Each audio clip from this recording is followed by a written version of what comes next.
तो last lecture में मैंने बताया था आपको प्लियोट्रॉपी के बारे में कुछ से एक्सप्लेनेशन करके, ठीक है। आज जो नोट्स में लिखा हुआ है उसको देखते हैं और फिर से समझो कि एक बार रिवीजन कर लेते हैं अपन प्लियोट्रॉपी का। तो प्लियोट्रॉपी में आपने देखा था when a single gene is going to control more than one phenotypic character it is called pleiotropic gene, correct है ना? बोलो।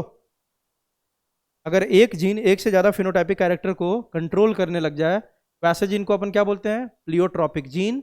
और उस फेनोमेनन को क्या बोलते हैं बेटा अपन? प्लियोट्रॉपी। ठीक है। अब देखो इस लैंग्वेज के अकॉर्डिंग देखते हैं अपन, नोट्स के according. When a single gene affects many और multiple phenotypes it is said to be pleiotropic and this phenomenon is called pleiotropy. Whereas Mendel said that a single gene affects a single character, but here we see that a single gene affects many character. इसीलिए exception हो गया। Mendel ने बोला था कि single gene single character को affect करता है, लेकिन यहाँ पे अपन देखेंगे एक जीन एक से ज़्यादा कैरेक्टर को अफेक्ट करता है, तो हो गया ना मेंडल का एक्सेप्शन। जल्दी बताओ मेंडल के लॉ का। ठीक है। For example the gene controlling starch synthesis in garden pea, यह एग्जाम्पल है किसका? प्लियोट्रॉपी का। This gene has two alleles, capital B and small B. ठीक है। अब कंडीशन वन क्या बताया था मैंने?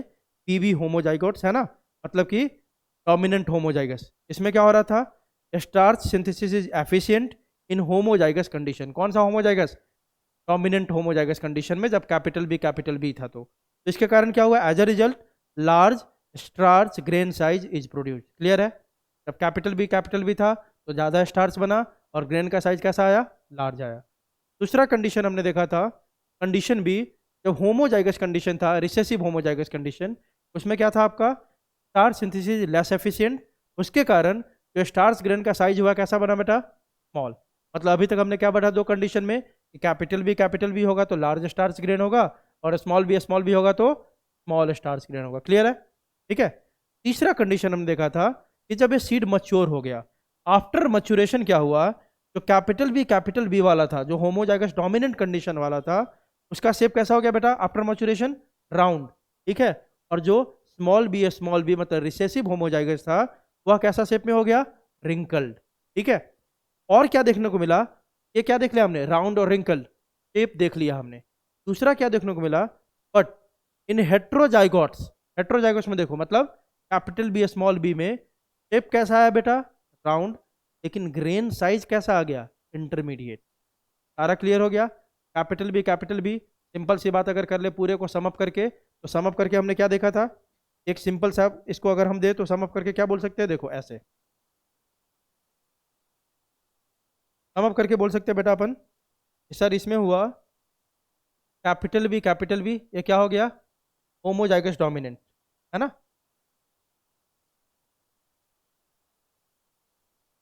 देखो कैपिटल बी इस दो चीज आया। शेप कैसा है बेटा? राउंड। यहाँ पे लिख देते ऊपर में, दो कैरेक्टर अपन देख रहे हैं, एक शेप देख रहे हैं, एक क्या देख रहे हैं अपन? जल्दी बताओ। साइज। शेप आया राउंड, साइज कैसा आया? जल्दी बताओ। लार्ज। चलो ठीक है, पहला का ये देख लिया आपने। सेकंड देखते हैं, जब हमने लिया small B homozygous recessive condition, तो क्या ऐसा कैसा आया? जल्दी बताओ। शेप कैसा आया? रिंकल्ड। यह रिंकल्ड आया आपका। और साइज कैसा है बेटा? स्मॉल। ठीक है। तीसरा देखो, तीसरा कंडीशन हमने लिया बेटा हेट्रोजाइगस वाला कंडीशन, मतलब कैपिटल बी स्मॉल बी। यह कैसा आया? शेप कैसा आया? राउंड। और आपका साइज कैसा आया? इंटरमीडिएट। दोनों में से किसी का भी नहीं। तो यही क्वेश्चन तो कल मैंने पूछा था कि अगर अपन साइज को लेते हैं, अगर अपन साइज को कंसीडर करते हैं, है ना, तो यह क्या दिखाता है? पूरा प्लियोट्रॉपी ये क्या दिखा रहा है आपको? यह किसका एग्जांपल है? किसका एग्जांपल है? इनकम्प्लीट डोमिनेंस का, है कि नहीं? इनकम्प्लीट डोमिनेंस अगर साइज को ले तो। और अगर शेप को लेते हैं तो क्या दिखा रहा है? लॉ ऑफ कौन सा? डोमिनेंस। आई बात समझ? ठीक है बेटा, है ना? अब देखो एग्जैक्ट क्वेश्चन क्या था मैं आपको बताता हूं इसमें। ये तो क्वेश्चन था ही, और एक दो इसमें क्वेश्चन पूछा हुआ है, मैं आपको बताता हूँ क्या है। एक मिनट रुक जाओ, मैंने स्क्रीनशॉट लिए थे क्वेश्चन के जो आए थे एम्स में।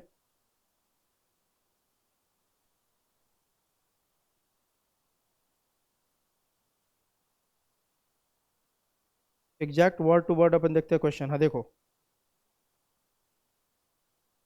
चलो क्वेश्चन था आपका, देखो पहला क्वेश्चन था, मैं लिख ही देता हूँ क्वेश्चन को, ठीक है, ताकि तुम लोग इसको लिख ही लो सारा।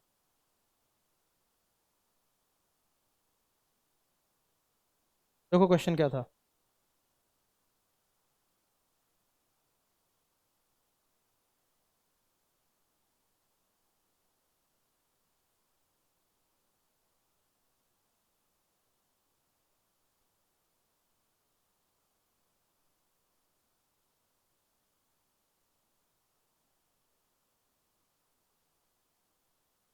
तुम लोग भी लिख लो question.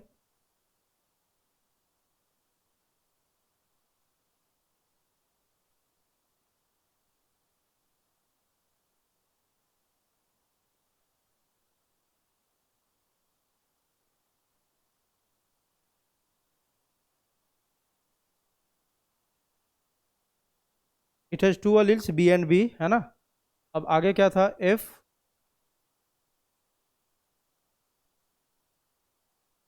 starch grain is considered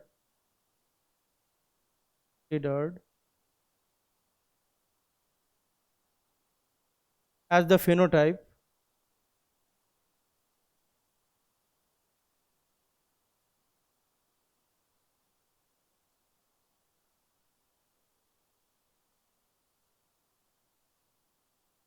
then from this angle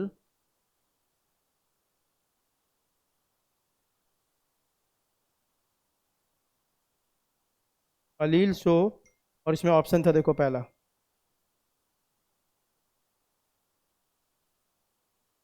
multiple allelism, B option incomplete dominance,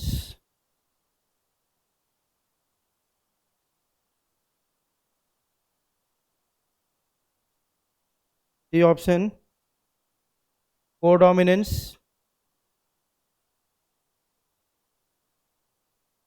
and fourth, fourth था आपका पॉलीजेनिक इनहेरिटेंस।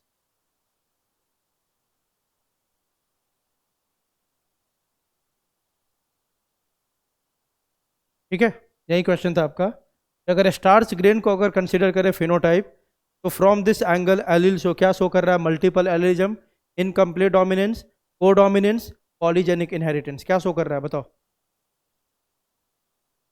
स्टार्च ग्रेन को ले रहे हैं तो ग्रेन का साइज क्या था, इंटरमीडिएट, तो क्या होगा ऑप्शन इसका, incomplete dominance. Exactly same question था, ठीक है। एक और क्वेश्चन था, ये लिख लिया सबने। एक और क्वेश्चन था देखो आपका, यह आपके एनसीईआरटी के लाइन के ऊपर है, ठीक है। क्वेश्चन आपका, in case of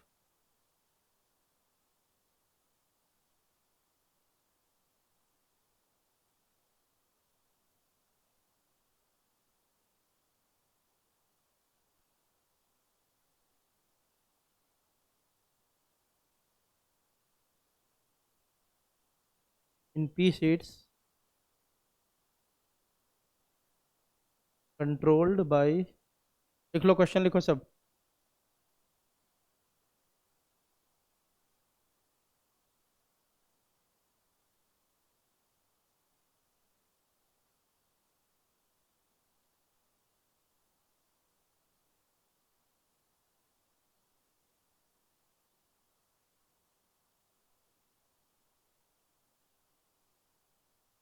PB होमोजाइगोट्स produces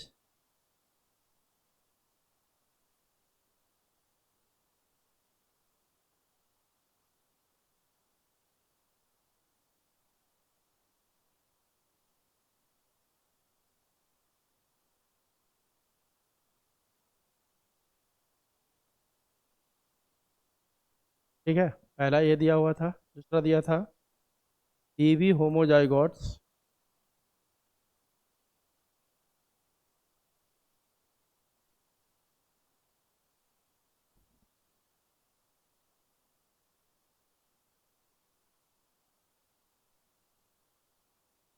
smaller and wrinkled starch grains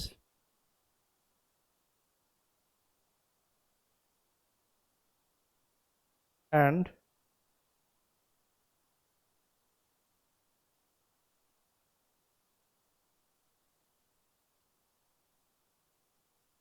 वहीं जो थियरी हमने पढ़ा वहीं पूरा है क्वेश्चन में।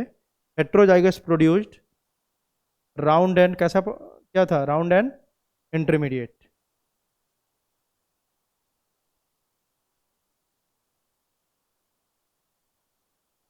राउंड एंड इंटरमीडिएट साइज, ठीक है। तो क्वेश्चन था व्हाट कैन बी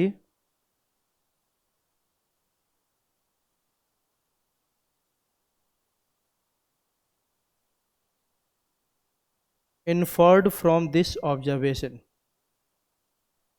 इस ऑब्जर्वेशन से क्या हम बोल सकते हैं। ऑप्शन पहला था A number, the gene B mutates at a faster rate।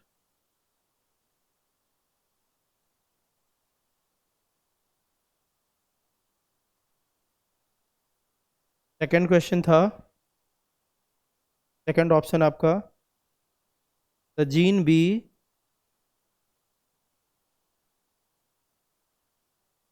is easily influenced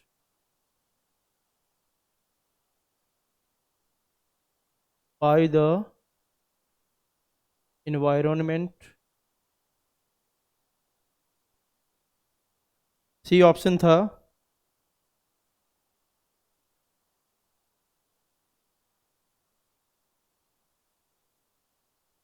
dominance is not an autonomous feature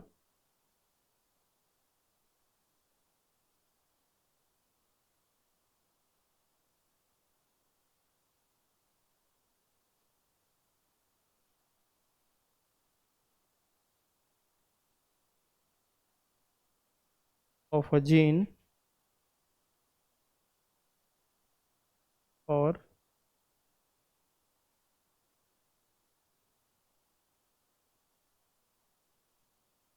the product that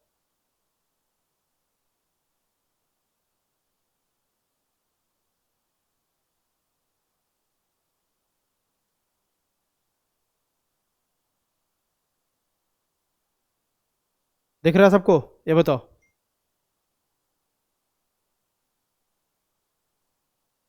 पहला ऑप्शन क्या है आपका, the gene B mutates at a faster rate. Second option is the gene B is easily influenced by the environment। तीसरा option है dominance is not an autonomous feature of a gene और the product that it has information for, है ना। और last option था some genes do not follow the law of segregation. D option क्या था, मैं अलग लिख रहा हूँ, देखो डी ऑप्शन इधर लिख रहा हूँ मैं। डी ऑप्शन था some genes do not follow the law of segregation.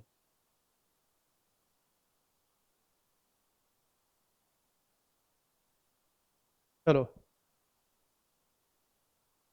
कोई बता सकता है कि क्या होगा इसका आंसर,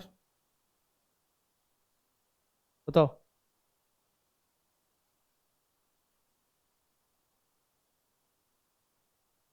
इसका आंसर कोई सोचो क्या हो सकता है इससे। क्वेश्चन तो वही है आपका कि आपका बीबी जो है वह क्या प्रोड्यूस कर रहा है, आपका राउंड।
चलो अभी आ रही है आवाज़?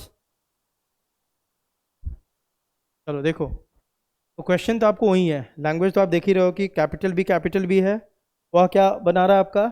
Round and large stars grain. जो स्मॉल बी है वो आपका स्मॉल एंड क्या रिंकल्ड। और जो कैपिटल बी स्मॉल बी है वह राउंड प्लस इंटरमीडिएट। तो क्वेश्चन पूछ रहा है इसका मतलब क्या है, इन चारों जो ये तीन सारे स्टेटमेंट है इनसे अपन क्या होना चाहिए आंसर? क्यों, तो ऐसे कैसे पता चला कि सी होना चाहिए?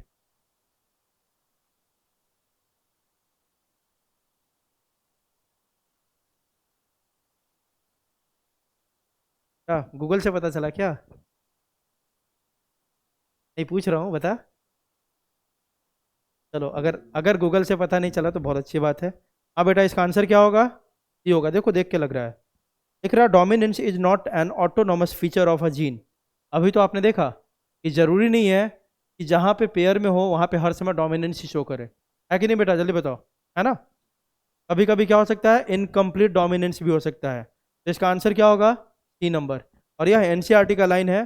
जब मैं आपको पढ़ाऊंगा तो दिखाऊंगा एनसीईआरटी में, क्योंकि अपन जब यह खत्म करेंगे उसके बाद एनसीईआरटी भी देखेंगे। जैसे आगे आप देखोगे, आगे जब आपका टॉपिक जाएगा तो जब हम खत्म करेंगे तो एनसीईआरटी भी देखेंगे अपन, ठीक है?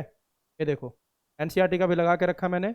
कुछ टॉपिक खत्म होने के बाद तब अपन शुरू करेंगे एनसीईआरटी का, ठीक है? तो एनसीईआरटी में आप देखोगे, वो लाइन दिखा रहा हूँ आपको कहाँ लिखा हुआ है। जब आप देखोगे यहाँ पे आओगे इनकम्प्लीट डोमिनेंस में, तो वहीं पे आपको दिखाई देगा ये।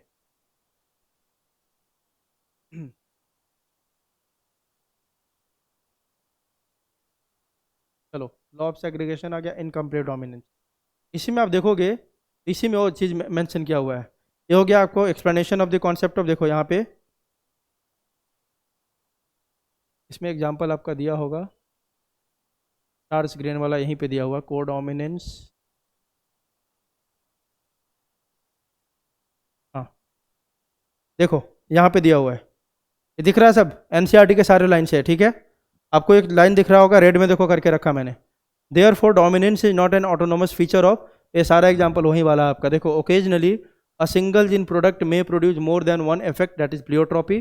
For example, starch synthesis in pea seeds is controlled by one gene, it has two alleles. Exactly सब लाइन यही लिख दिया है। Starch synthesis is effectively, starch is synthesized effectively by dominant homozygotes and therefore large starch grains are produced. In contrast, जो homozygous recessive है have lesser efficiency in starch synthesis and produce smaller starch grains. After maturation, जो बातें हमने पढ़ी सारा language वही है। After maturation of the seeds, capital B seeds are round and the small seeds are wrinkled. Heterozygotes produce round seeds and so B seems to be dominant allele, है कि नहीं? अगर हम शेप को ले तो बी आपको डोमिनेंट दिखाई दे रहा है। But the starch grains produced are of intermediate size in capital B small B. So if starch grain size is considered as the phenotype, then from this angle the allele क्या show कर रहा है? Incomplete dominance, ठीक है? Therefore dominance is not an autonomous feature of a gene और the product that it has information for. यहीं उठा के दे दिया था ना वहाँ पे, जल्दी बताओ। इसीलिए एनसीईआरटी के एक एक लाइन को पढ़ना बहुत ज़रूरी है, ठीक है? इसलिए मैं बोलता हूँ कि एनसीईआरटी के एक एक लाइन को आपको पढ़ना जरूरी है, क्योंकि वहाँ से आपको क्या पता चलेगा, वहाँ से आपको बहुत सारी इन्फॉर्मेशन मिलती है और क्वेश्चन सॉल्व होंगे। तो जैसे ही हमारा लाइन स्किप होगा, मतलब कि समझो कि हमारी कहानी ख़त्म, नंबर हमारे कम होने शुरू हो जाएंगे। चलो आगे देखते हैं।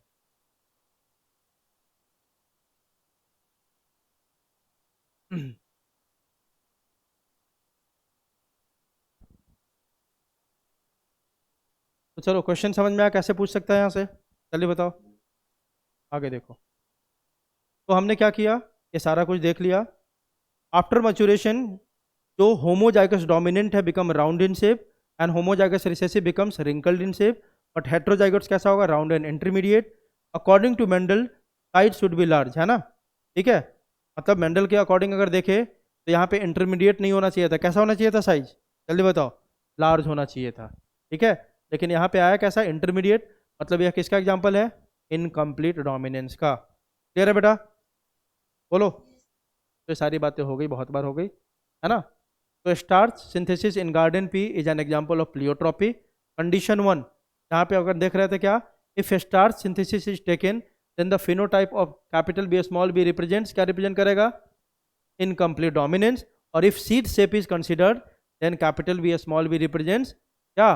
Dominance, law of dominance. Clear है? ये बातें बहुत बार बता दिया मैंने, आगे बढ़ते हैं। यही आपका देखो लार्ज स्टार स्क्रीन है, कैपिटल बी, स्मॉल है आपका, आपको क्या पॉइंट स्क्वायर पे करके दिखा दिया है, तो आपको दिखेगा लार्ज, इंटरमीडिएट स्मॉल। तो रेशियो क्या आ गया? इनकम्प्लीट डोमिनेंस का रेशियो क्या आता है आपका? 1:2:1। कल ही पढ़ा था ना। इनकम्प्लीट डोमिनेंस का जीनोटाइपिक और फिनोटाइपिक दोनों रेशियो कैसा होगा? 1:2:1। ठीक है, तो आ गया। तो मतलब यहाँ पे आप क्या देख रहे हो कि एक सिंगल जीन दो कैरेक्टर को कंट्रोल कर रहा है, सीड शेप प्लस क्या उसके साइज को। That's why it will come under which topic? Pleiotropy.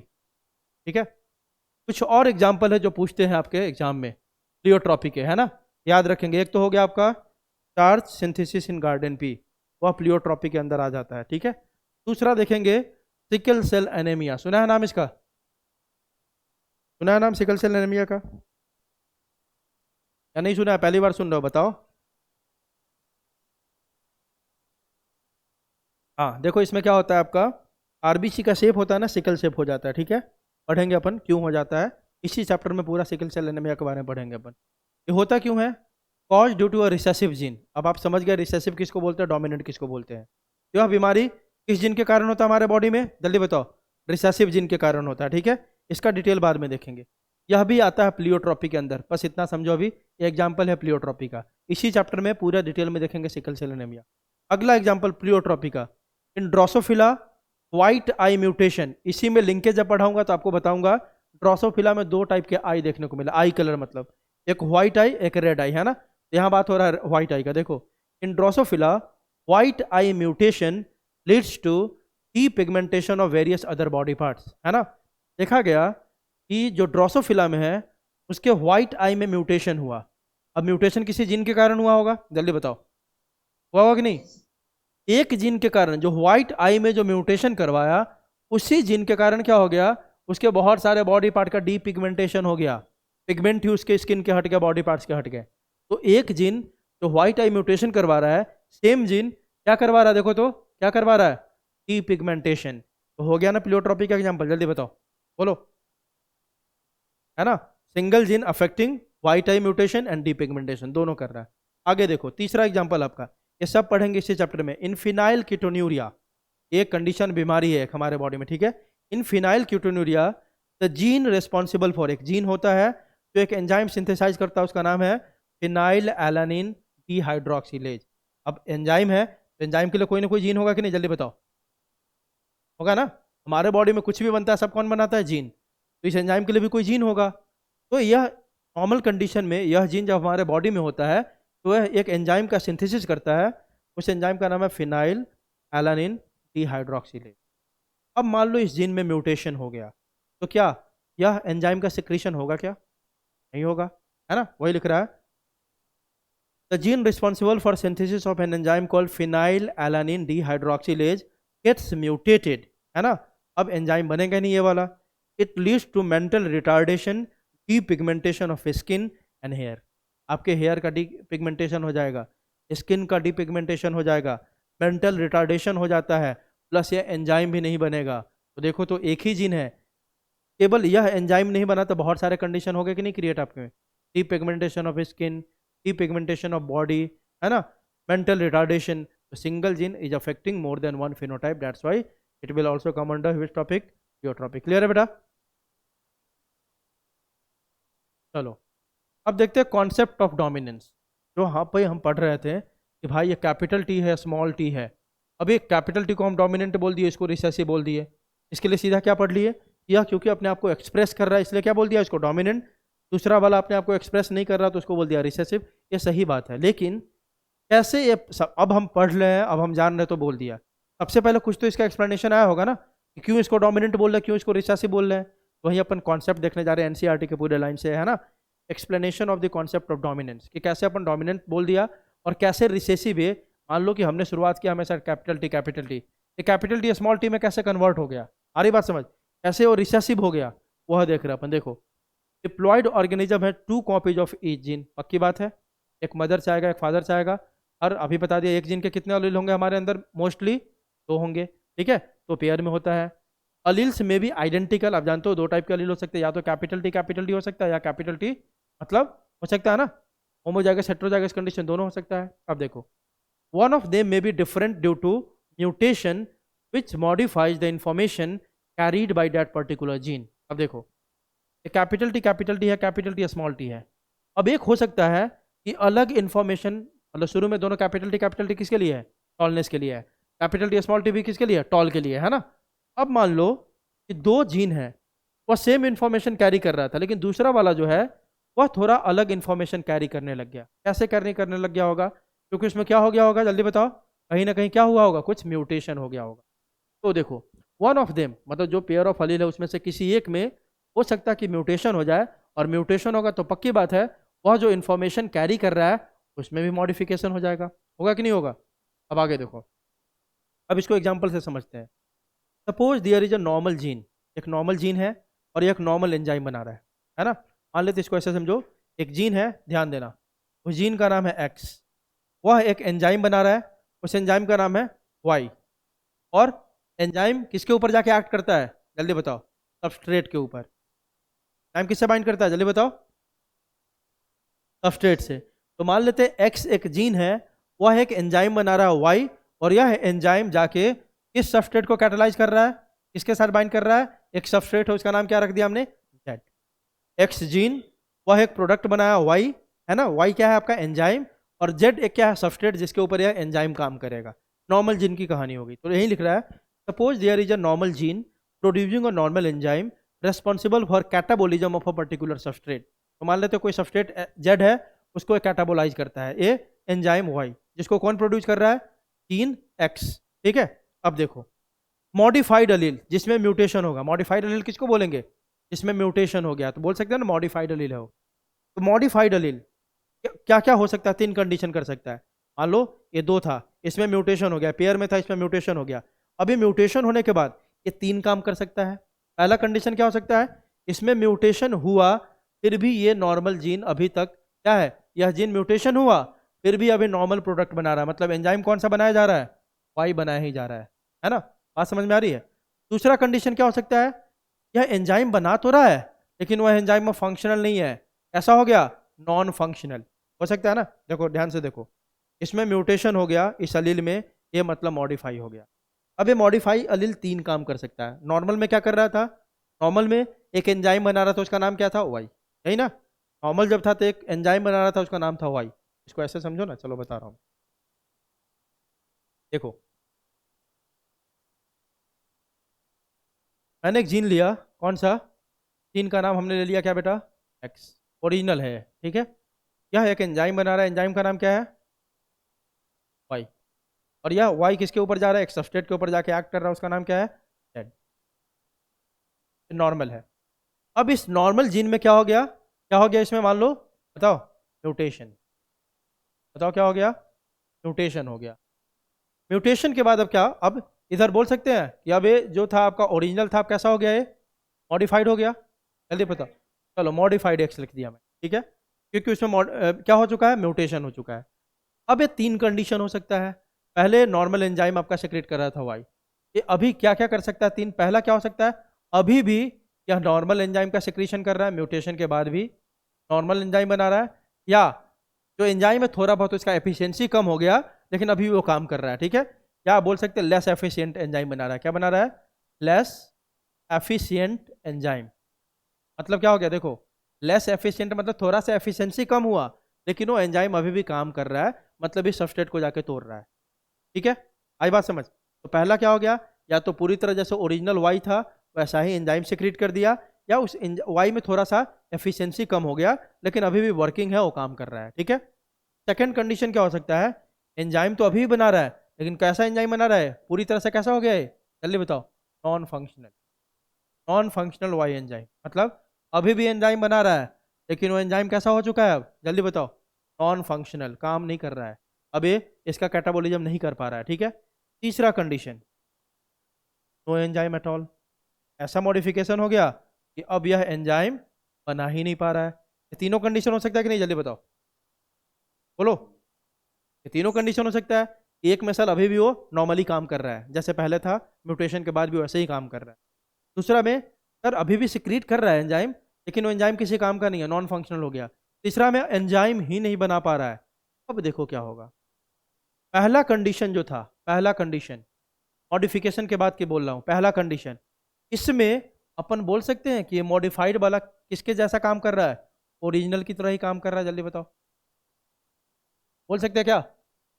पहला केस में, पहले कंडीशन में अपन बोल सकते हैं बेटा कि मॉडिफिकेशन के बाद भी it is working like an original gene, बोल सकते हैं, बोलो। लेकिन बाकी दो कंडीशन में ये तो बिल्कुल अलग हो चुका है, एंजाइम ही नहीं बना पा रहा है, एंजाइम काम ही नहीं कर रहा है। तो अपन क्या बोल देंगे, यह दोनों कंडीशन में, यह दोनों कंडीशन क्या मान लेंगे अपन, अगर ऐसा हो गया तो इस जीन को क्या बोल देंगे, जल्दी बताओ, रिसेसिव। अगर ऐसा नहीं हुआ, पहला कंडीशन है, तो इसको क्या बोल देंगे बेटा? आई बात समझ, जल्दी बताओ, बोलो। ये बात समझ में आई? जिस जीन में मान लो कि मॉडिफिकेशन हुआ, वह अभी भी नॉर्मल जीन बना रहा है, नॉर्मल एंजाइम बना रहा है। इस कंडीशन में, पहला कंडीशन में, इस मॉडिफाइड अलील को अपन डोमिनेंट बोल सकते हैं। लेकिन अगर यह मॉडिफाइड अलील दूसरा और तीसरा कंडीशन दिखा रहा है तो इसको क्या बोल देंगे, रिसेसिव बोल देंगे। क्लियर है बेटा, जल्दी बताओ, बोलो। बाकी सब लोगों को समझ में आया? कर्तवी, खुशी राठौर, केसर, हाँ समझ में आया तो देखो बेटा, पूछा जरूर करो। तुम नहीं पूछोगे तो मैं तो पूछूंगा, है ना, कल। इसलिए आपको ना समझ में आया तो आप मेरे से पूछो, जितना पूछोगे बताऊंगा मैं। तो यही बात यहाँ पे लिखा हुआ है, देखो। Suppose there is a normal gene producing a normal enzyme responsible for catabolism of a particular substrate. अब जो मॉडिफाइड अलील है जिसमें म्यूटेशन हुआ, वह तीन काम कर सकता है। नंबर 1 लिखा हुआ है, विल प्रोड्यूस नॉर्मल एंजाइम और less efficient enzyme which is producing the original phenotype. मतलब अभी भी ये ओरिजिनल काम कर रहा है, मतलब जो सबस्ट्रेट एस था या जेड था उसको अभी भी ब्रेक कर रहा है, और जो चीज़ बनाना था बना रहा है, मतलब नॉर्मल की तरह ही काम कर रहा है। पहला कंडीशन ये था। दूसरा, प्रोड्यूसिंग नॉन फंक्शनल एंजाइम, और तीसरा, does not produce enzyme at all. तीनों कंडीशन बता दिया। अब देखो आगे इसी का हमने क्या किया है, डिस्क्रिप्शन, कि पहले कंडीशन में बोलेंगे उसको डोमिनेंट क्योंकि ओरिजिनल के जैसा ही काम कर रहा है। तो देखो लिखा हुआ है मॉडिफाइड अलील, कंडीशन नंबर 1 अगर होगा तो क्या बोलेंगे, मॉडिफाइड अलील एक्ट्स एज अनमॉडिफाइड अलील और ओरिजिनल अलील, बोल सकते हैं कि उसमें मॉडिफिकेशन हुआ लेकिन फिर भी वो काम कैसे कर रहा है, अनमॉडिफाइड या ओरिजिनल जैसा। क्लियर है बेटा, क्लियर है? Because it is producing the original phenotype, क्योंकि जैसे शुरू में हो रहा था सारा काम, अभी भी वही काम हो रहा है एग्जैक्टली, चेंज के बाद भी। तो बोल सकते हैं कि हो गया मॉडिफिकेशन, इसमें म्यूटेशन हुआ, लेकिन अभी भी एक्ट कर रहा है लाइक अनमॉडिफाइड और ओरिजिनल अलील। ठीक है, दिस इज कॉल्ड डोमिनेंट अलील या वाइल्ड टाइप। वाइल्ड टाइप मतलब नेचुरल, ये डोमिनेंट हो गया। ठीक है, ऐसा जब भी पेयर होगा तो वह डोमिनेंट होगा। अगर दूसरा तीसरा कंडीशन है, condition number 2 and 3, hair phenotype में get affected, this is called as recessive allele, या क्या बोलेंगे, म्यूटेंट टाइप। तो वाइल्ड टाइप होता है वो हमेशा डोमिनेंट होता है।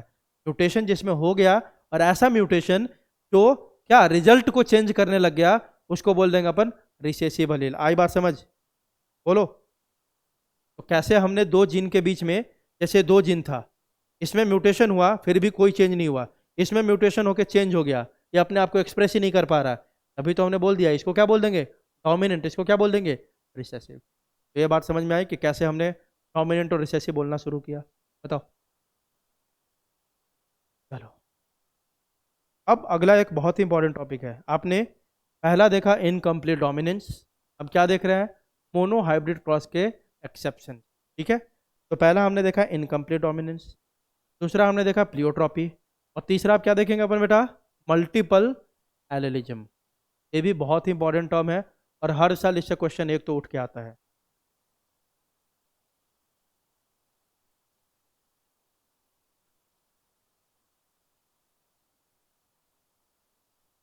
अब देखो,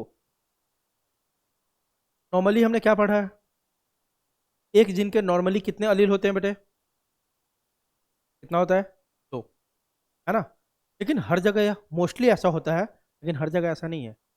बहुत सारे अलील हमारे बॉडी में ऐसे हैं, बहुत सारे जीन हमारे बॉडी में ऐसे हैं जिनका दो से ज़्यादा अलील है। फॉर एग्जाम्पल, आपका ब्लड ग्रुप ही ले लो। ब्लड ग्रुप कौन सा जीन कंट्रोल करता है, बताया हुआ है मैंने, कौन सा जीन? आई जीन। आई जीन के कितने अलील है बेटा? 3 अलील। कितने हैं? 3। 2 से ज़्यादा हो गया कि नहीं, जल्दी बताओ। 2 से ज़्यादा हो गया कि नहीं? इसी को बोलते हैं multiple Aleel. When a gene is going to have more than 2 allele, then the gene is called multi-allelic। आई बात समझ, जल्दी बताओ, बोलो। एक जीन के अगर 2 से ज्यादा अलील होंगे, ठीक है बेटा, तो उसको क्या बोलेंगे अपन? Multiple allelism. क्लियर है? बोलो। तो देखो, presence of more than 2 alleles for a single gene, एक सिंगल जीन के अगर 2 से ज्यादा अलील होंगे, देखो ना जितना एक्सपेरिमेंट करवा आप कैसे करवा रहे थे, कैपिटल टी स्मॉल टी, तो कितना अलील लिख रहे थे सारे जिन के? 2 2, है ना। लेकिन और सारा कंडीशन ऐसा है जहाँ पे एक जिन के 2 से ज़्यादा अलील है ना, तो उसको क्या बोलेंगे अपन? मल्टीपल अलील। ठीक है। For example ABO blood group हमारे अंदर जो है, this blood group is controlled by a gene, वो जीन का नाम क्या है? आई। हमारे अंदर जो ब्लड ग्रुप है ABO, उसको एक जीन कंट्रोल करता है, जिन का नाम क्या है? आई जीन। इस आई जीन के 3 अलील है, दिख रहा है सबको अच्छे से? दिख रहा है? IA, IB, और एक को बोलते हैं स्मॉल आई के ऊपर या I0 बोल देते हैं। ठीक है। तो पहला कौन सा हो गया? IA, second is IB, and third is I या I0। तो एक जिन के कितने अलील हो गए देखो तो? 3। ये किसका एग्जाम्पल हो गया? मल्टीपल अलील का। क्लियर है? अब देखो, आई ये है ना, वो RBC के सरफेस पे A type of sugar produce करता है, IB जो है B type of sugar produce करता है, और I0 it does not produce any sugar molecules. कैसे हमने IA, IB, I0 कैसे बोल दिया, है ना? यह डिपेंड करता है किसके ऊपर? नेमिंग किसके बेसिस पे हुआ है? On the basis of sugar produced by these genes, है ना। IA एक A टाइप का शुगर प्रोड्यूस करता है RBC के सरफेस पे, इसको IA बोल दिया हमने। IB एक B टाइप का शुगर, मतलब AB कहने का मतलब क्या? डिफरेंट शुगर मॉलिक्यूल्स बनाता है लोग। शुगर में अलग अलग होते कि नहीं, ग्लूकोज, फ्रक्टोज, हेक्सोज, बहुत सारे टाइप के, है ना। तो IA अलग टाइप का शुगर बनाएगा RBC के सरफेस पे, A टाइप मान लेते हैं। IB अलग टाइप का शुगर बनाएगा, इसीलिए इसको IA बोल दिया, IB बोल दिया, क्योंकि दोनों शुगर ही बना रहा है लेकिन different type of sugar. I0 के केस में देखा गया कोई भी शुगर मॉलिक्यूल से नहीं बनाता है, it does not synthesise any sugar molecules. ठीक है। इसलिए उसका AB नहीं, ABC नहीं करा, उसको सीधे क्या कर दिया? I0। नॉट मतलब क्या हो गया? 0, means it is not synthesising any sugar molecules. Clear है बेटा? बताओ। ठीक है। देखो, despite the presence of 3 alleles, अब याद रखना, ठीक है, हमने बोल दिया कि आई जीन के 3 अलील है, लेकिन हम लोग डिप्लॉयड ऑर्गेनिज्म है कि ट्रिप्लॉयड है, ये बताओ। डिप्लॉयड है, तो हमारे बॉडी में एक टाइम पे कितने अलील हो सकते हैं? 2 की 3? तो ये बात समझ रहे हो क्या बोला मैंने? देखो, ठीक है, इसके 3 है, लेकिन एक साथ हमारे बॉडी में कितना रह सकता है बेटा? 2 ही रह सकता है। एक साथ कितना रहेगा? 2। अपन क्या पढ़ रहे हैं? हमारा टॉपिक क्या है? Codominance, sorry, multiple allelism. क्या हमारा टॉपिक है? Multiple allelism.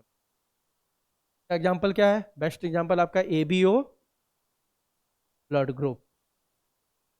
इसमें हमने बोला इसको कंट्रोल करने वाला एक जीन है, उस जीन का नाम क्या है? आई जीन। आई जीन के कितने अलील है?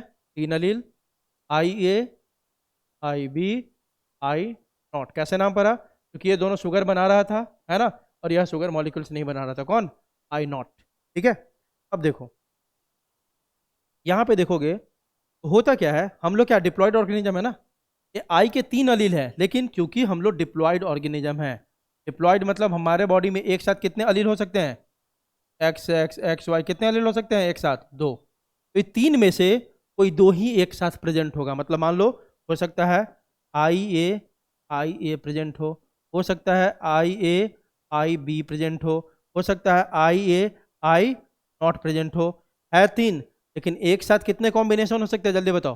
2 ही हो सकते हैं। सारी बात समझ, जल्दी बताओ। ऐसा कभी नहीं होगा हमारे बॉडी में कि IA IB I0, ये पॉसिबल है क्या? ये पॉसिबल है हमारे बॉडी में? नहीं है। हम लोग ट्रिप्लॉइड नहीं है, 2N है, तो 2N में एक साथ 2 ही क्रोमोसोम हो सकता है, 3 नहीं हो सकता है। ठीक है। तो ऐसा कंडीशन तीनों एक साथ कभी भी नहीं आ सकता है। क्लियर है? बताओ। क्लियर है बेटा? तो यही बात वहां लिखा हुआ, चलो आगे देखो। Despite the presence of 3 alleles in a population, an individual, क्योंकि हम लोग 2N है ना, may have only two alleles at a time, therefore multiple allelism, बहुत बहुत इंपॉर्टेंट लाइन है यह वाला, एनसीईआरटी का लाइन है, एनसीईआरटी का लाइन है, ठीक है। और यह क्वेश्चन 10 बार पूछा हुआ है, क्या मल्टीपल एलेलिज्म क्या हम एक इंडिविजुअल में स्टडी कर सकते हैं? क्या नहीं कर सकते हैं, क्योंकि एक इंडिविजुअल में एक टाइम पे दो ही अलील हो सकता है। देखो ना कैसे, खुद से लॉजिक बनाओ, रट्टा मत मारो। क्वेश्चन पूछता है कि multiple allelism can be studied in an individual, in a population. तो इंडिविजुअल में मल्टीपल एलेलिज्म पढ़ सकते हैं क्या? मान लो मेरा ब्लड ग्रुप ओ है, बात समझो, मेरा ब्लड ग्रुप ओ है, तो मेरे अंदर तो दो ही अलील होंगे ना बेटा इसके। आपका मान लो ए है, तो आपके अंदर क्या होगा? ए है तो आई ए, या तो क्या होगा? आई ए आई नॉट। तो तुम्हारे अंदर एक टाइम में कितने अलील होंगे? दो ही होंगे ना। तीनों अलील की स्टडी तुम्हारे अंदर हो सकती है क्या? किसी एक इंडिविजुअल के अंदर तीनों अलील की स्टडी हो ही नहीं सकती है। इसीलिए मल्टीपल अलीलिज्म को हम कहाँ पढ़ सकते हैं? एक पॉपुलेशन में। मान लो कि 4 लोग आ गए, किसी में आई ए है, किसी में आई ए आई नॉट हो, किसी में आई ए आई बी है, किसी में आई ए आई नॉट है, तो सारा अलील बारी बारी से सब में आ गया ना। तो हमेशा मल्टी अलीलिज्म की स्टडी कहाँ होगी बेटा? पॉपुलेशन में होगी, इंडिविजुअल में कभी भी नहीं होगा। क्लियर है सबको? जल्दी बताओ, बोलो भाई, क्लियर है? हाँ तो बोल ना, खाना खाता है ना ध्रुव, तू बोला कर बेटा कम से कम। बाकी लोग तो सोते होते हैं क्लास में।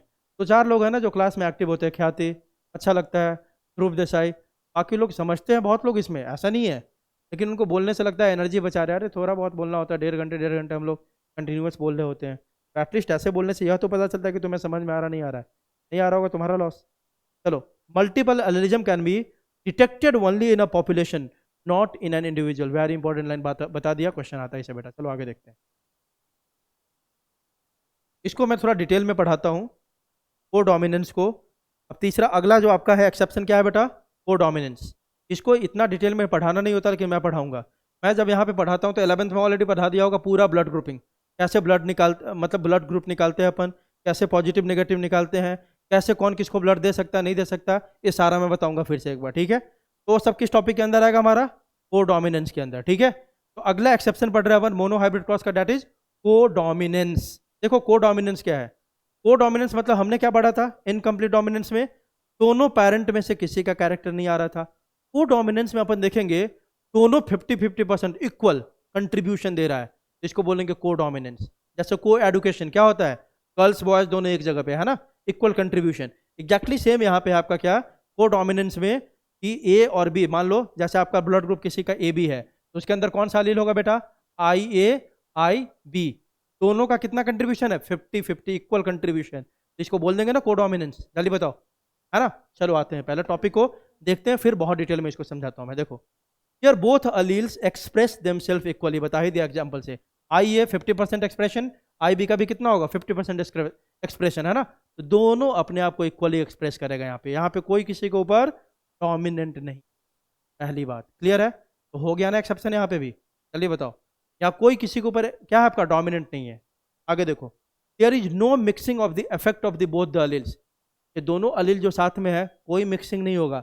मिक्सिंग होता तो हम बोल पाते क्या कि हमारा ब्लड ग्रुप ए बी है, कुछ और हो जाता ना, हो जाता कि नहीं। बट आई बी है तो अपन क्या बोलते हैं? हमारा ब्लड ग्रुप क्या है? ए बी है। क्यों बोला ए बी?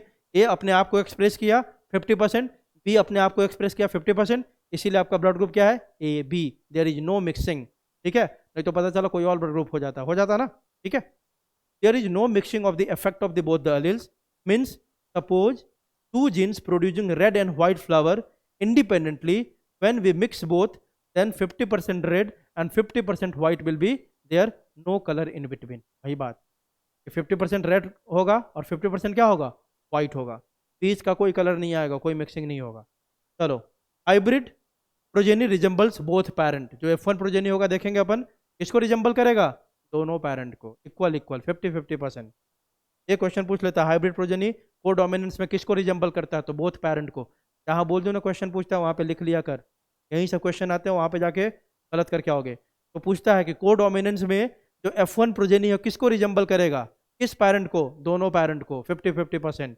अगला, the alleles which do not show dominant recessive relationships and expresses, इसमें क्या होगा? यही तो बता दिया, वह अलील जो डोमिनेंट रिसेसिव रिलेशनशिप शो नहीं करता है और दोनों इक्वल शो करता है, उसी को बोल देते हैं को डोमिनेंट अलील, है ना।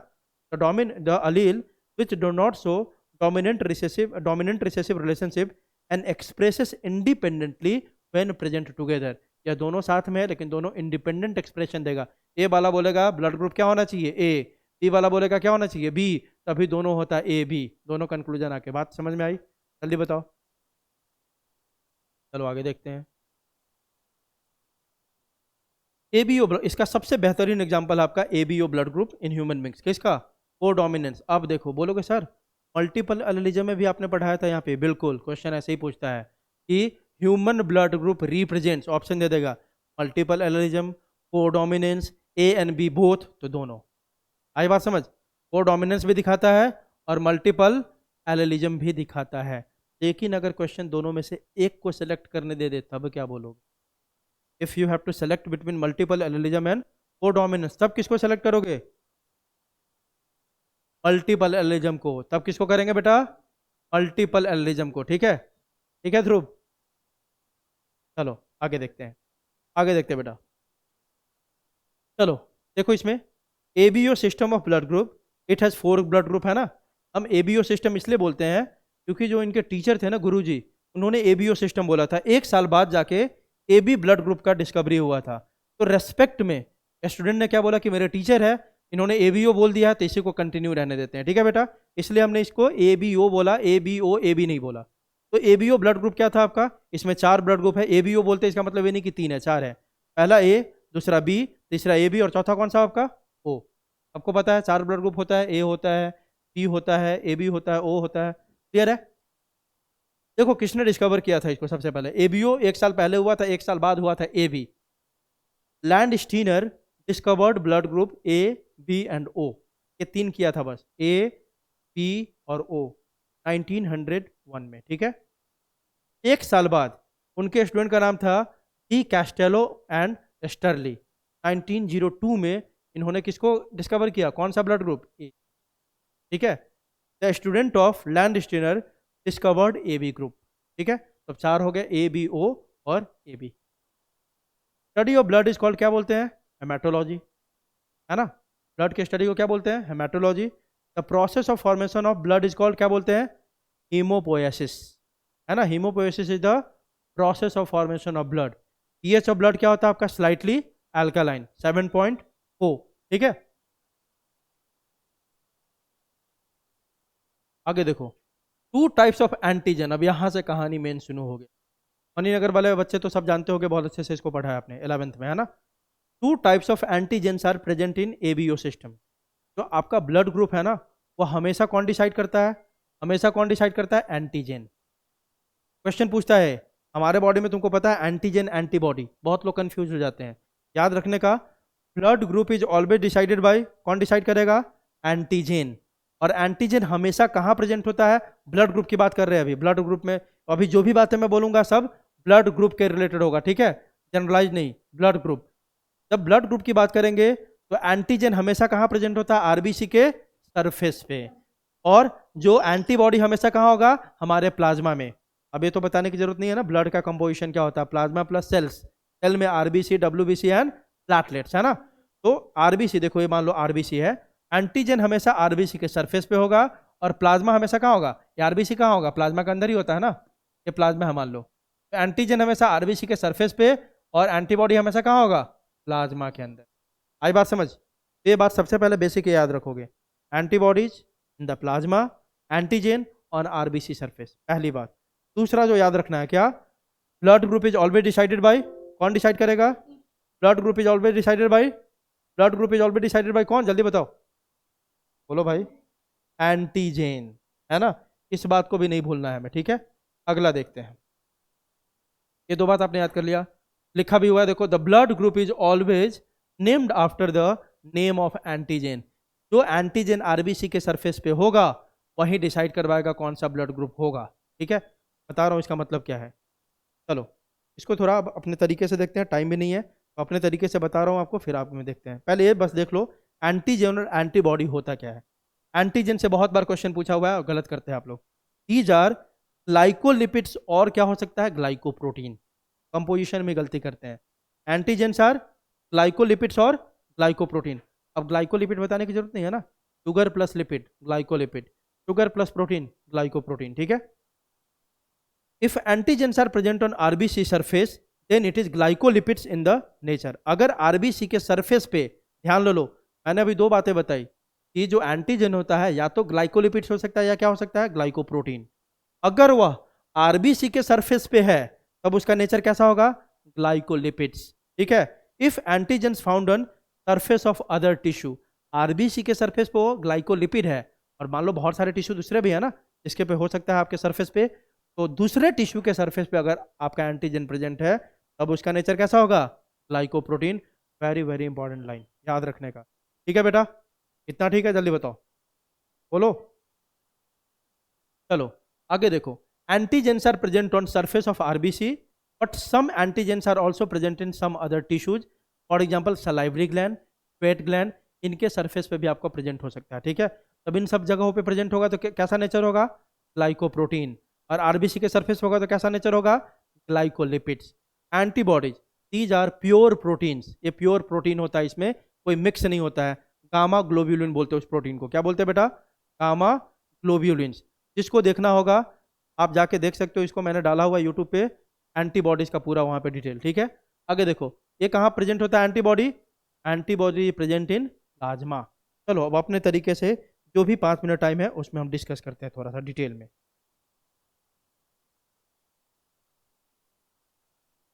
चलो देखो, अपन पढ़ रहे हैं बेटा एबीओ ब्लड सिस्टम, ठीक है।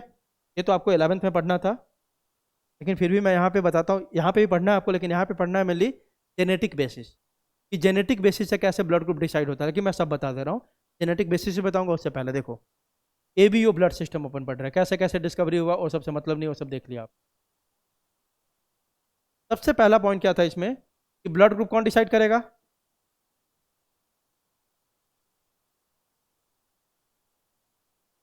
ऑलवेज डिसाइडेड बाय एंटीजन, हमेशा डिसाइड करता है इसको एंटीजन।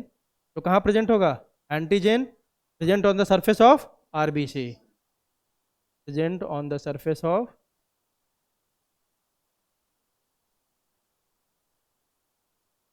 आरबीसी। और आरबीसी के सरफेस पे जो भी एंटीजन होगा उसका नेचर कैसा होगा, ग्लाइकोलिपिड्स, ठीक है। चलो देखो इसका मतलब क्या है, तो इसका मतलब आरबीसी के सरफेस पे होगा एंटीजन, एंटीबॉडी हमेशा कहाँ होता है,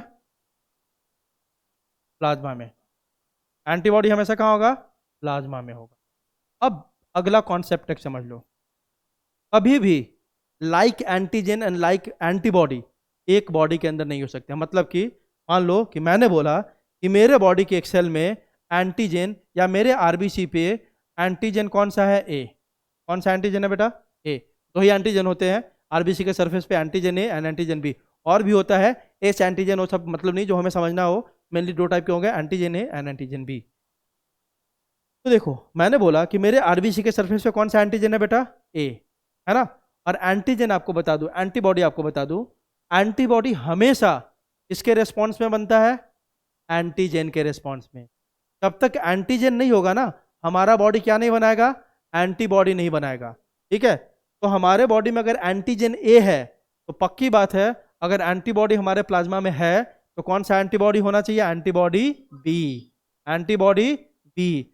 कभी भी एक इंडिविजुअल के अंदर एंटीजन ए और उसी सेल में एंटीबॉडी बी, एंटीबॉडी ए नहीं हो सकता। यहाँ पे एंटीबॉडी कौन सा होना चाहिए, बी। ये बात समझ में आई, लाइक वाला कभी नहीं लिखना, लाइक वाला एक दूसरे को किल कर देगा। बात समझ में आ रही है, जल्दी बताओ। तो आप खुद से बताओ, अगर मैंने बोला कि किसी इंडिविजुअल के आरबीसी के सरफेस पे एंटीजन है बी, तो उसके प्लाज्मा में कौन सा एंटीबॉडी होना चाहिए, एंटीबॉडी ए होगा उसमें। आई बात समझ, जल्दी बताओ। लाइक वाले कभी नहीं दिखाएंगे, पहली बात। चलो एक कॉन्सेप्ट ये है। दूसरा, अब अपन ब्लड ग्रुप दिखाई मतलब देख लेते हैं कैसे होता है। चलो मान लो हमने बोला कि एक इंडिविजुअल का ब्लड ग्रुप है क्या, ए। क्या ब्लड ग्रुप बेटा, ए आरबीसी है आपका। ये क्या बनाया मैंने, आरबीसी, ठीक है। एक इंडिविजुअल का ब्लड ग्रुप है ए, इसका मतलब अभी मैंने बोला था कि blood group is always decided by, कौन डिसाइड करता है, एंटीजन। इसका मतलब इसके आरबीसी के सरफेस पे कौन सा एंटीजन होना चाहिए, एंटीजन ए। कौन सा एंटीजन होगा बेटा, ए। मतलब इस इंडिविजुअल का ब्लड ग्रुप क्या हो गया, ए। ठीक है। अब ये बता दो, इस यहीं पे बता दो, यहाँ पे एंटीबॉडी कौन सा होना चाहिए इस इंडिविजुअल में? Antibody B. Very good. चलो अगला लेते हैं। अगला इंडिविजुअल लेते हैं अपन, जिसका ब्लड ग्रुप है, मान लेते हैं बी। क्या है बेटा? बी। चलो अब बताओ, इसके आरबीसी पे कौन सा होना चाहिए? कौन सा एंटीजन होना चाहिए? पी एंटीजन होना चाहिए। यहाँ पे कौन सा एंटीजन होना चाहिए? P antigen. ठीक है। और इसके प्लाज्मा में कौन सा होना चाहिए एंटीबॉडी? एंटीबॉडी ए। क्लियर है सबको? समझ में आ रहा है? तीसरा कंडीशन देखते हैं अपन। तीसरा कंडीशन देखते हैं। एक इंडिविजुअल का ब्लड ग्रुप है ए बी। कौन सा है जल्दी बताओ? A B. इसके आरबीसी के सरफेस पे कौन सा एंटीजन बना है? दोनों, ए भी होगा और बी भी होगा। मतलब यहाँ पे एंटीजन ए भी है और एंटीजन बी भी है। क्लियर है सबको? मतलब इसके ब्लड में कौन सा एंटीबॉडी बना है? नो एंटीबॉडी, क्योंकि इसके अंदर दोनों एंटीजन है। कोई भी एंटीबॉडी अगर होगा तो किल कर देगा कि नहीं? जल्दी बताओ। अब देखो ना रख के, बोलो चलो चलो सर एंटीबॉडी बी रख लेते हैं, तो बी वाला किसको जाके मार देगा? इस बी को। ए रख लेते तो किसको मार देगा? ए को। कोई भी गया तो पूरा ब्लड ग्रुप खत्म हो गया, आरबीसी आपका डिस्ट्रॉय है ना। तो इसमें कोई एंटीबॉडी नहीं हो सकता है। ठीक है बेटा, जल्दी बताओ। चलो अगला देखते हैं अपन। अगला ब्लड ग्रुप हमने ले लिया, कौन सा? ओ। मान लिया एक इंडिविजुअल का ब्लड ग्रुप क्या है बेटा? ओ। ठीक है। ओ होगा तो इसके ऊपर कौन सा लगे? जल्दी बताओ। कोई एंटीजन नहीं होगा। अगर ए डालेंगे तो ए हो जाएगा, बी डालेंगे तो बी हो जाएगा, ए बी डालेंगे तो ए भी हो जाएगा। इसका मतलब यहाँ पे क्या है? इसके सरफेस पे नो एंटीजन। यहाँ पे क्या है बेटा? No antigen. इसमें एंटीजन कोई नहीं तो एंटीबॉडी कौन सा होगा? दोनों होगा, कोई फर्क नहीं पड़ता, एंटीजन है नहीं, है ना। तो यहाँ पे क्या होगा? एंटीबॉडी ए भी होगा और एंटीबॉडी ई भी होगा। क्लियर है बेटा? कितनी बार समझ में आई सबको? जल्दी बताओ। कितनी बार सबको समझ में आई? चलो यहाँ पे हो गया। अब अपन आते हैं, ये तो हमने देख लिया। अब हम ये भी बोलते हैं ना कि सर उसका ए पॉजिटिव है, उसका ए नेगेटिव है, ये भी बोलते हैं। ए बी पॉजिटिव हमेशा कौन डिसाइड करता है बेटा? R H factor. कौन डिसाइड करता है? R H factor. ठीक है। जैसे आपका एंटीजन ए एंटीजन बी है ना, उसी तरह आर एच एंटीजन होता है। ठीक है। जैसे आर एच आपका आर एच फैक्टर भी क्या है? जैसे आपका ए एंटीजन है, बी एंटीजन है, उसी तरह कौन सा होगा? R H antigen. ठीक है। तो मान लो हमने बोला कि सर इंडिविजुअल ए का ब्लड ग्रुप ए पॉजिटिव है। क्या बोला हमने? ए पॉजिटिव है। मतलब इसके बॉडी पे ए एंटीजन तो है ही है। इसके मतलब बॉडी पे बोला आरबीसी के सरफेस पे, प्लस अगर हम चलो अलग करके दिखाते हैं इसमें। अब हमने बोल दिया एक इंडिविजुअल का क्या है बेटा? ब्लड ग्रुप ए पॉजिटिव। क्या बोला बताओ? ए पॉजिटिव। ए पॉजिटिव है तो इसका मतलब क्या हो गया कि इसके आरबीसी के सरफेस पे ए एंटीजन तो होगा ही होगा। होगा कि नहीं? जल्दी बताओ। तो एंटीजन ए है। चलो हमने बोला पॉजिटिव, मतलब इसके बॉडी पे दूसरा एंटीजन कौन सा होगा? R H antigen. तो इसके आरबीसी के सरफेस पे दूसरा कौन सा एंटीबॉडी दिखना, एंटीजन दिखना चाहिए? R H antigen. क्लियर है? क्लियर है? जल्दी बताओ। है ना। अब हमने बोला अब हमने बोला कि सर एक का ब्लड ग्रुप है ए नेगेटिव। कैसा है? ए नेगेटिव है। मतलब क्या हो गया? इसके बॉडी पे ए एंटीजन तो होगा ही होगा। होगा कि नहीं? ए एंटीजन तो होगा ही होगा। लेकिन अपन क्या बोल रहे हैं? नेगेटिव है। नेगेटिव मतलब यहाँ पे क्या होगा? R H antigen. R H antigen क्या होगा? एब्सेंट। ये बात समझ में आई?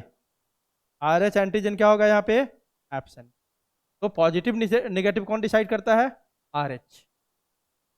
ठीक है। अगर आर एच होगा, आर एच अगर होगा, आर एच एंटीजन होगा तो पॉजिटिव हो गया। अगर आरबीसी के सरफेस पे आर एच एंटीजन नहीं है तो क्या हो जाएगा बेटा? ये नेगेटिव हो जाएगा। क्लियर है सबको? क्लियर है? तो पॉजिटिव नेगेटिव भी आप समझ गए। अब आगे की कहानी अपन कल देखेंगे कि कौन किसको ब्लड दे सकता है, कौन किससे ब्लड ले सकता है, और कैसे जेनेटिक बेसिस है, कैसे इसको आई जीन कंट्रोल करता है सारे ब्लड। क्लियर है बेटा?